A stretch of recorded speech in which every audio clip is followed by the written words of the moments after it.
ก็มีแค่เพียงจดหมายส่งถึง3 วัยที่อยู่ไกลถึงถิ่นอุดรไม่เหมือนโทรศัพท์ได้ยินเสียงออดอ่อนหนุ่มกรุงกล่อมน้องใจอ่อนตัดรอนจดหมายคนเสิร์กริ้งกิ้งโทรศัพท์ได้รับออดอ้อนเสียงหวานฝากรักสัมพันธ์นัดกันพบได้เสมอจดหมายพี่ส่งต้องไปถึงที่อำเภอหลายวันให้น้องคอยเกิดเธอลืมพี่แล้วกันวันใดพี่สาวคิดถึง3 วัยนั่งเขียนจดหมายตาลายอยู่ใต้เถียงนาบางวันฝนตกต้องพับเก็บไว้วันหน้าจดหมายชาวนาเปื้อนน้ำตาเปียกฝนกวนตม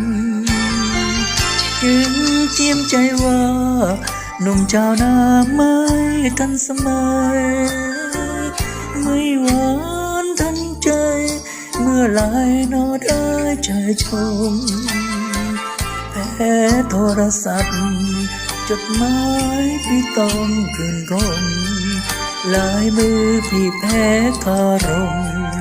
อกตรมก้มหน้าลาเธอ